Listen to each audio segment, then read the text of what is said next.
So what we have here is a Ferrari F40. It's a wastegate valve. In other words, when the turbo puts pressure in here, it will dump excessive pressure out of the unit so that we don't overboost. Now, we have some specifications on this, but of course, Ferrari holds a lot of this information closed and tight. It is a diaphragm-operated poppet valve. So what we have inside here is a valve and a big spring. And this big spring presses the valve closed and eliminates any transfer of exhaust gases at this location traversing through these. I believe these go to the cats, but I'm not sure. In any case, in here is a roll-form diaphragm, kind of like rolling a sock off of your foot. That's how they get a specific dimension here and still a seal in the pressure chamber. So the pressure chamber is activated through this fitting right here, which goes to some sort of transducer that we are having the owners of the car investigate right now to verify the correct amount of pressure necessary to fill this chamber, roll the diaphragm up.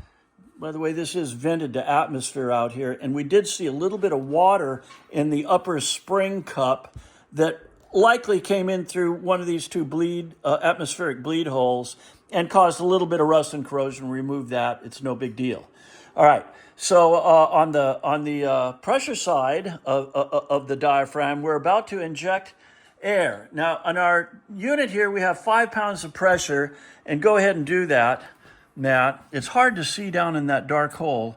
So that's 5 pounds, and basically it does not open the valve at 5 psi. Okay, go ahead and do the rest of the test, Matt. So now we're going to turn it up to about 7.5, and you can see it does open the valve. Right, and release.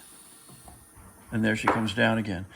Now, because the valve stem itself is in a valve guide, not unlike a conventional automotive cylinder head, there is a little tiny bit of clearance between the valve stem and the valve guide. And of course, that is on the pressure side of the unit. That means that there will always be some leakage between the valve stem and the poppet valve.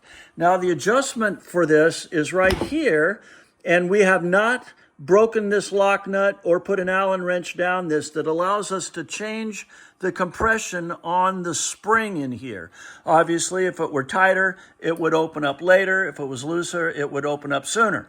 So due to whatever the pressure signal is, from what I believe is a pressure transducer that activates this unit, positive air pressure going in here. So right now, let's go ahead and up the pressure some more, Matt, and show this thing how quickly it operates at like 15 pounds of pressure. You want to go up to 15? Yeah, or go up, just go up higher. Not some turbo boosters maximum boost is at 5 pounds. Others it's up to 15, and I believe so this is 10. Didn't our forums indicate? I think this is supposed to go up to 1.1 bar, which is like 16 psi. 16 psi. So we're up here higher. Now just show them how fast that valve opens.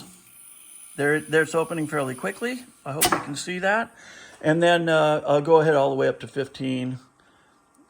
And all right, and then once again, pressurize it and let's see how fast. Yeah, that's okay. All right. And you can see it just opens quite readily and then comes back down by spring pressure. And you can hear that at this higher pressure, you can hear that air coming through the valve stem there. See if they can hear it on the video. Just a hiss.